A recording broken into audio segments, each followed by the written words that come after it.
বলিউডে milky beauty নামেই পরিচিত তামান্না ভাটিয়া, অথচ বাস্তবে দুধ বা দুগ্ধজাত কোনো খাবারই নাকি তার পেটে সয় না।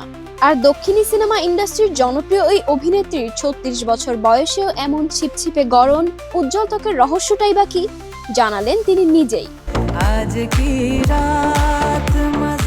এক গ্লাস পানি খেয়ে সকালটা শুরু করেন তামান্না। এরপর রাতে ভিজিয়ে রাখা বাদাম, কখনো আমন্ড, কখনো আখরোট, আবার কখনো কালো কিশমিশ, সঙ্গে থাকে কোনো ফল। মন চাঙ্গা রাখতে তিনি পান করেন ড্রাই ক্যাপুচিনো, কখনো কখনো কফির বদলে চা। ব্রেকফাস্টে প্রোটিনকে সবচেয়ে বেশি গুরুত্ব দেন তামান্না। তার সকালের খাবারে তাই থাকে মুগ ডালের চিলা আর ডিম। দুপুরের খাবারেও প্রোটিনের প্রতি তার বিশেষ মনোযোগ থাকে। কিনোয়ার সঙ্গে বিভিন্ন ধরনের প্রোটিন সমৃদ্ধ খাবার খান, আর তাতেই শরীরে জমা হয় সারাদিনের রসদ। বিকেল থেকে সন্ধ্যায় তামান্নার ভরসা হালকা খাবারে। ব্লুবেরি বা কলার মতো ফল খেয়ে খিদে মেটান। মিষ্টি খাওয়ার ইচ্ছে জাগলে খান খেজুর।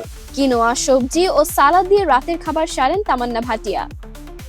নিয়মিত নাচ ও শরীরচর্চার কারণে প্রোটিনের চাহিদা পূরণে সচেতন তামান্না ভাটিয়া।